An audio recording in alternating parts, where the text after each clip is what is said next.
शिव महापुराण का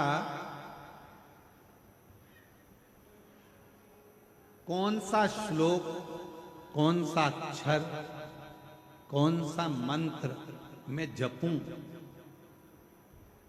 चंचुला जी कह रही हैं शिव महापुराण का वो कौन सा अक्षर, कौन सा मंत्र, कौन सा श्लोक मैं जपूं जिससे मेरे पति बिंदुक की मुक्ति हो जाए और मेरा अखंड सौभाग्य हो जाए।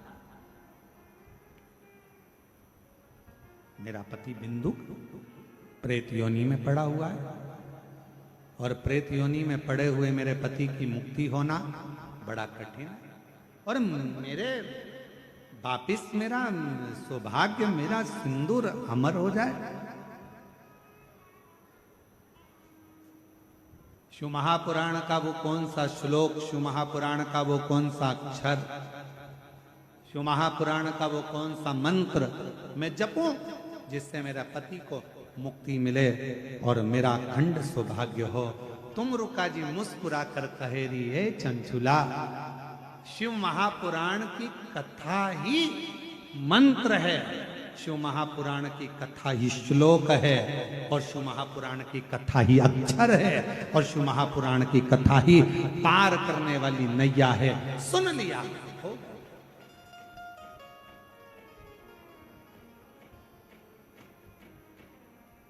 कुछ जपे ना जपे, कुछ बोले ना बोले, कोई मंत्र का किया ना किया, कोई अक्षर को जपा ना जपा, किसी मंत्र को जपा ना जपा, किसी अक्षर का नाद किया ना किया। आज के जमाने में लोगों के अंदर बहुत बड़ा भ्रम पड़ा हुआ है। हाँ, हम ओम नमः शिवाय बोले, नमः शिवाय बोले, हम ये बोले कि हम वो बोले, हम ये शब्द बोले कि हम वो शब्द बोले, हम ओम नमो भगवते वासुदेवाय बोले कि हम राम बोले, कि हम कृष्ण बोले, कि हम शंकर बोले, कि हम शिव बोले, कि हम भोलेनाथ बोले, कि हम शंभुनाथ बोले। आज के जमाने में दुनिया के लोगों ने भगवान शंकर को ऐसा बांट दिया, कोई कहता है शिव अलग है, कोई कहता है शंकर अलग है, कोई कहता है शंभु अलग है, कोई कहता है महादेव अलग हैं, कोई कहता है ये अलग हैं। शिव महापुराण की कथा कहती है हमें ज्यादा आडंबर में नहीं पढ़ना, हमें ज्यादा दिखावे में नहीं पढ़ना। हम तो एक बात जानते हैं कि हमारे घर के नजदीक में जो शंकर जी का शिवलिंग है वही हमारा शंकर है, वही हमारा पिता है और वही हमारा सुनने वाला है। एक लोटा जल चढ़ाएंगे, हमारा बाबा सुन लेगा। और कोई तुमसे कहे ये मंत्र मत बोलो, वो मंत्र मत बोलो, ये ओम नमः शिवाय में ओम मत लगाओ, तो नमः शिवाय में ये मत लगाओ, तो श्री शिवाय नमस्तुभ्यम, तो ओम नमः भगवत, तुम कोई चक्कर में मत पड़ो।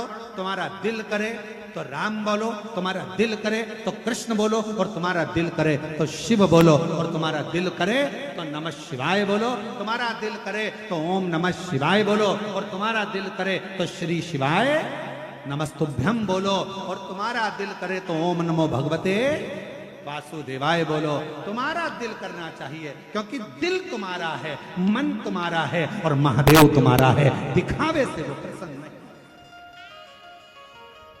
आडंबर से नहीं प्रसन्न। रो रो कर खुद मरना पसंद करते हैं, रोते, दुख आ गया रो रहे हैं, तकलीफ आ गई रो रहे हैं, कष्ट आ गया रो रहे हैं। दुनिया के कई लोग रो रो कर खुद मरने की इच्छा करते हैं। शिव महापुराण की कथा कहती है रो रो कर मरने से अच्छा है हंस हंस कर, प्रसन्न रहकर, खुश रहकर अपने गम को, दुख को मार दो, और तुम्हारी प्रसन्नता देखकर दुनिया के लोग वैसे ही मर जाएंगे। तुम अपने आप प्रसन्न रहना तो चालू करो। जितना रोगे उतने दुनिया के लोग हंसेंगे। अच्छा है, खूब रोती है, मंदिर जाती थी, कथा में जाती थी, ऐसा करती थी, वैसा करती थी, ले अब रो। दुनिया के लोग तुम्हें रोता हुआ देखना चाहते हैं। ये संसार की रीति है। आपके पीछे हजारों लोग पड़े होंगे और दिन भर यही चाहेंगे कि तेरा बुरा कैसे हो, तेरा बुरा कैसे हो, तू बर्बाद कैसे हो, तू नष्ट कैसे हो, तेरा नाम खराब कैसे हो। ये दुनिया की रीति है। आपको बढ़ता हुआ कोई नहीं देख सकेगा, कोई नहीं।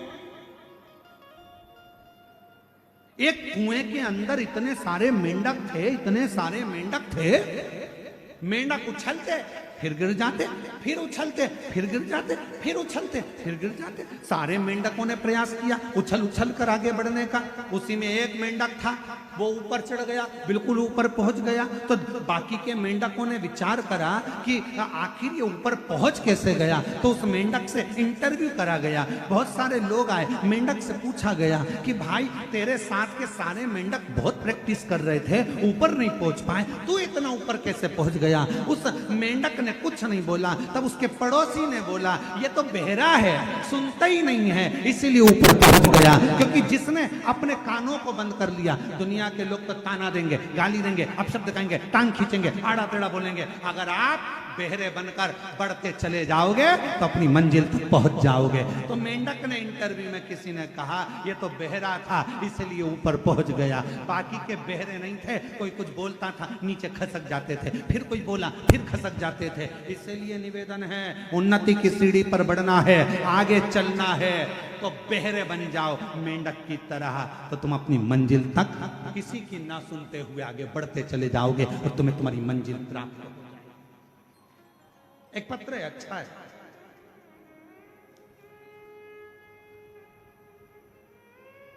आप में ड्यूटी दे रहा है। शिव कृपा किसको कहते हैं, शंकर किसको कहते हैं, उसकी उदारता किसको कहते हैं। मत सुन। आग लगे बस्ती में,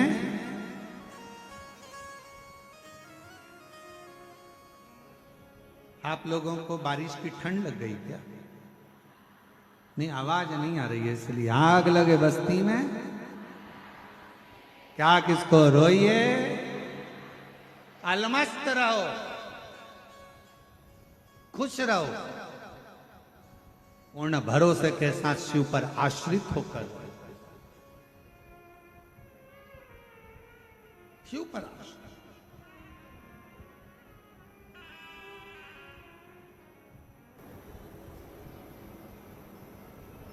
रो रो कर खुद को मार लेने से अच्छा है मुस्कुराकर, हंसकर,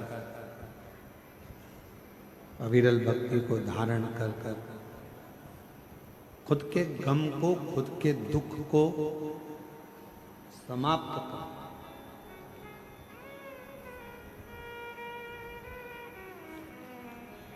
देवराज ब्राह्मण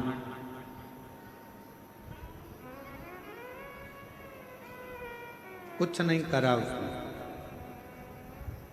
ना पूजन करा, ना अर्चना करी, ना आराधना करी, ना मंत्र जपा, ना नाम जाप किया, ना स्मरण किया।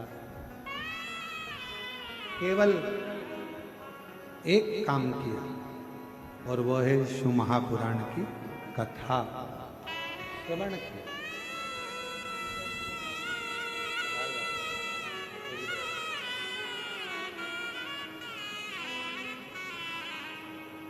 बेटे का इंडियन आर्मी में हुआ है, एक बार जोरदार ताली बजाकर साधुवाद करेगा।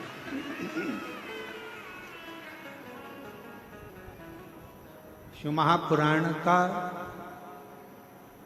कोई पूछे कि इसमें मुख्य श्लोक कौन सा है, कोई तुमसे पूछे कि शिव महापुराण का मुख्य मंत्र कौन सा है, कोई तुमसे पूछे शिव महापुराण का सबसे श्रेष्ठ मंत्र, अक्षर, शब्द, श्लोक कौन सा है, तो आप एक बात कह देना कि पूरी शिव पुराण ही श्लोक है, पूरी शिव पुराण ही मंत्र है, पूरी शिव पुराण ही साधना है और शिव महापुराण ही हमारे को पार करने का एक मौका।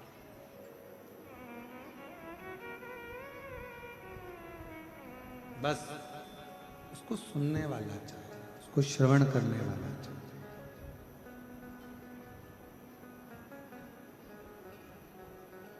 आप जितना दिल से उसको सुनेंगे उतना प्राप्त। देवराज नहीं जानता था, ना मंत्र जानता, ना साधना जानता, ना उपास जानता, ना व्रत जानता, कुछ नहीं जानता। वो तो केवल इतना जानता, चोरी करना चोरी का धन लेकर मंदिर में पहुंच गया, चोरी का धन लेकर बैठ गया, कथा श्रवण करी, 2 क्षण की चल दिया। शरीर में ताप था, बेलपत्र के वृक्ष के नीचे उसके प्राण छूट गए और भगवान देवाधिदेव महादेव को उसको लेने आना पड़ा। और ये बात हमने पहले भी कथा में कही है, देव और महादेवों में एक बहुत बड़ा अंतर है। देव का अगर कोई भक्त प्राणों को छोड़ता है तो उसको लेने के लिए गण आते हैं, पार्षद आते हैं, उसको लेने के लिए भगवान नारायण के पार्षद पहुंचते हैं, देवता आते हैं। पर महादेव के भक्त को लेने के लिए कोई गण नहीं आता, महादेव के भक्त को लेने के लिए कोई पार्षद नहीं आता। महादेव के भक्त को लेने के लिए तो स्वयं देवाधिदेव महादेव नंदी लेता, नंदी लेता। चांदी के सिंहासन पर देवता बैठते हैं, सोने के सिंहासन पर देवता बैठते हैं, हीरे के सिंहासन पर देवता बैठते हैं, पन्ने के सिंहासन पर देवता बैठते हैं, सुंदर सुंदर सिंहासन पर देवता बैठते हैं। पर मेरा महादेव ना चांदी के सिंहासन पर बैठते हैं, ना सोने के सिंहासन पर बैठते हैं। मेरे महादेव तो पृथ्वी पर रहते हैं, इसलिए पत्थर की शिला पर बैठते हैं, और वो पत्थर की शिला भी जीव का कल्याण करने वाली हो, वो जीव का कल्याण करना।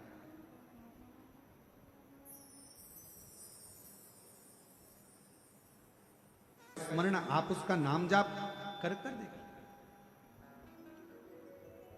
एक कितना सुंदर एक प्रसंग आता है। एक बार माँ जगतजननी जगदम्बा अम्बा पार्वती जी काशी में बैठी हुई थी, और माँ जगतजननी काशी में वही वही मौन होकर बैठी हुई, स्तुप्त होकर बैठी।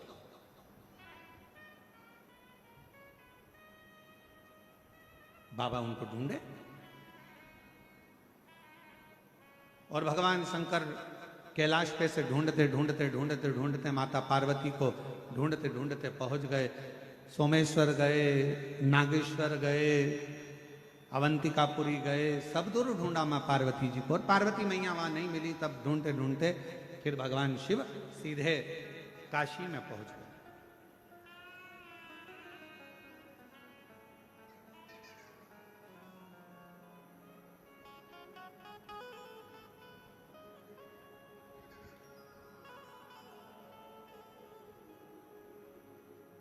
शिव जी ने देखा पार्वती जी बैठी हुई हैं, और बहुत मौन, एकदम शांत, एकदम कुछ मुख से शब्द नहीं निकल रहा, कोई अक्षर, कोई शब्द, कोई अक्षर शब्द कुछ निकल नहीं रहा है, और पार्वती जी एकदम मौन बैठी, मौन। कोई आपसे प्रश्न करे, कोई आपसे ज्यादा क्वेश्चन करे, तो उसका एक उत्तर आपको बता दे रहे हैं कि जिंदगी का सबसे बड़ा उत्तर एक ही है। आप कोई भी आपसे कोई ज्यादा प्रश्न करे, फालतू की बात करे, फालतू के प्रश्न करे, फालतू के क्वेश्चन करे, तो दुनिया का सबसे बड़ा उत्तर एक ही है, आपका मौन रहना, शांत रहना और चुप रहना। ये दुनिया का सबसे बड़ा उत्तर है। मौन रहिए, शांत रहिए, चुप रहिए। कोई प्रश्न करे, अपशब्द बोले, ताना दे, गाली दे, आड़ी टेढ़ी बात कहे, आप चुप हो जाओ, आप मौन हो जाओ, शांत हो जाओ। शिव जी जैसे मौन हो।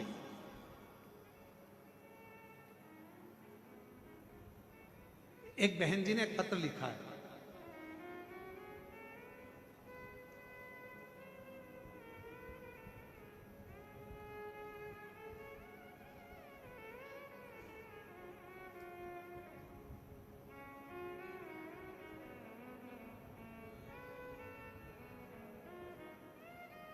इसका मैं फोटो भी लगा रही हूं, बाबा को प्रणाम भी करती हूं।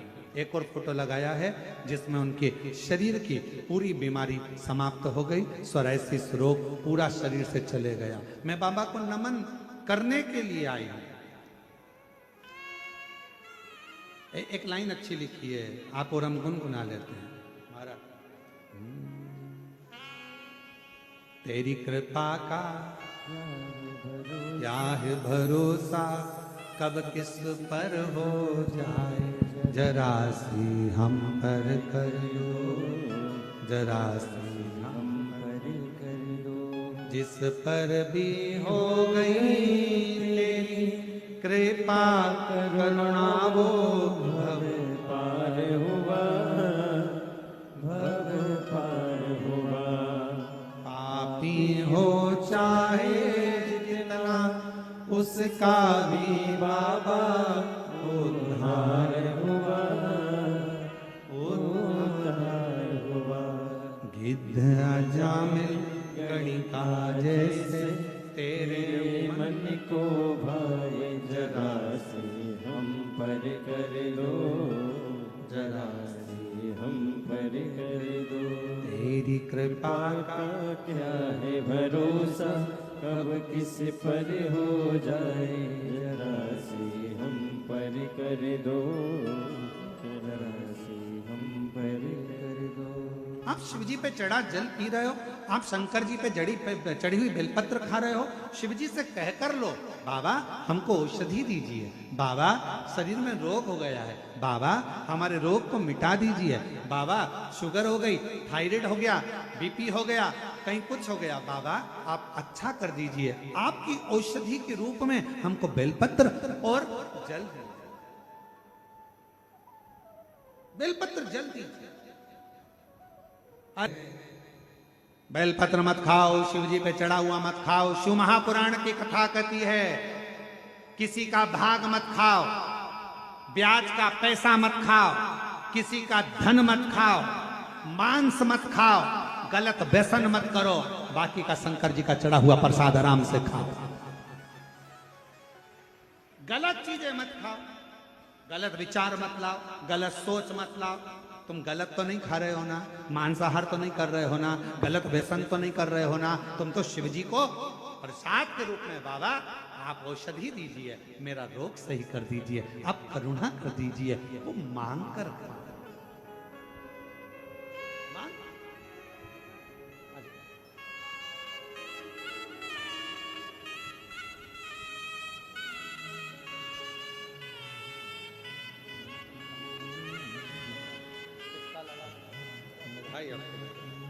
बेटी का शिक्षा विभाग में नौकरी लगा है, एक बार जोरदार ताली बजाएं बेटी।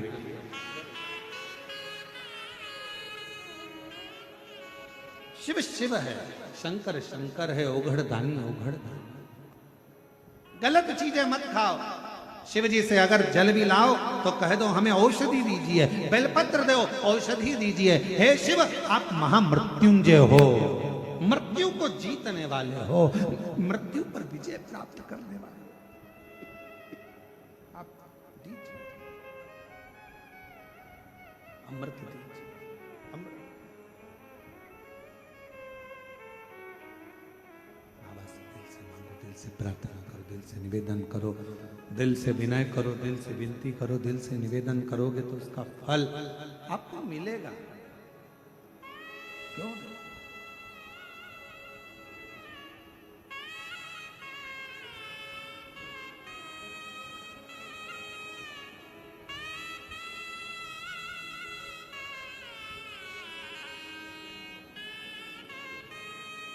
50 साल की आयु है, सोराइसिस की बीमारी से हाथ पैर के नाखून सड़ने लगे थे, पूरा शरीर से खाल निकलता था, पूरा शरीर बेकार हो गया था। डॉक्टर ने कहा था यह बीमारी कभी नहीं जाएगी, और आज बाबा की कृपा से ठीक होकर आई है। एक बार जोरदार ताली।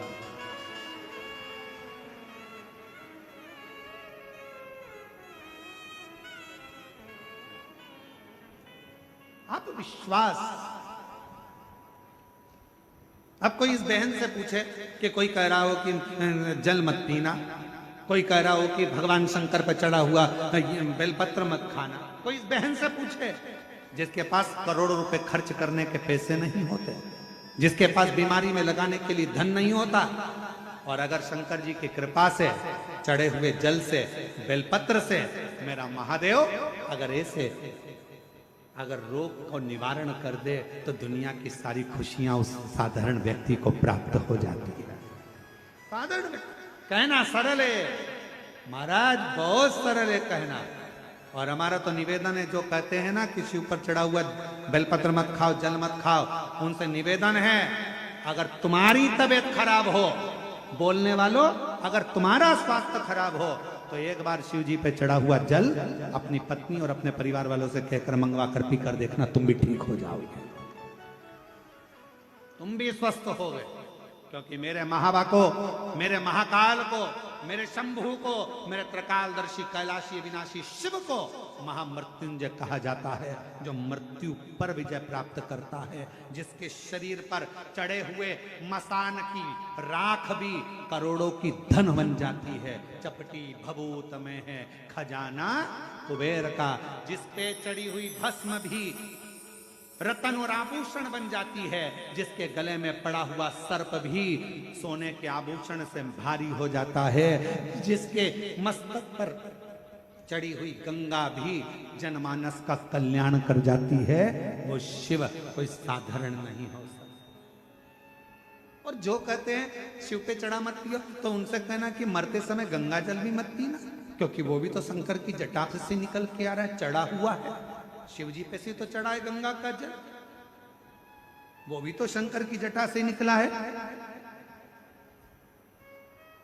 शिव शिव है, शंकर शंकर है, अड़भंगा है।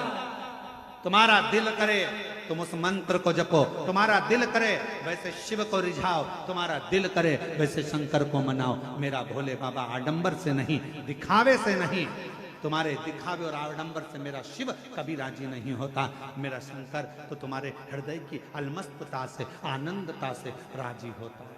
और ये भिलाई वालों का देखो प्रेम, ये भिलाई वालों का प्रेमी तो है, ये भिलाई वालों का स्नेही तो है, ये भिलाई में रहने वाले सभी शिव भक्तों का एक आत्मीय प्रेमी तो है, जो शिव महापुराण की कथा को सावन के महीने में ये स्कंद षष्ठी के दिन प्रारंभ हो रही है, स्कंद षष्ठी के दिन, और हृदय से आप श्रवण कर रहे हैं।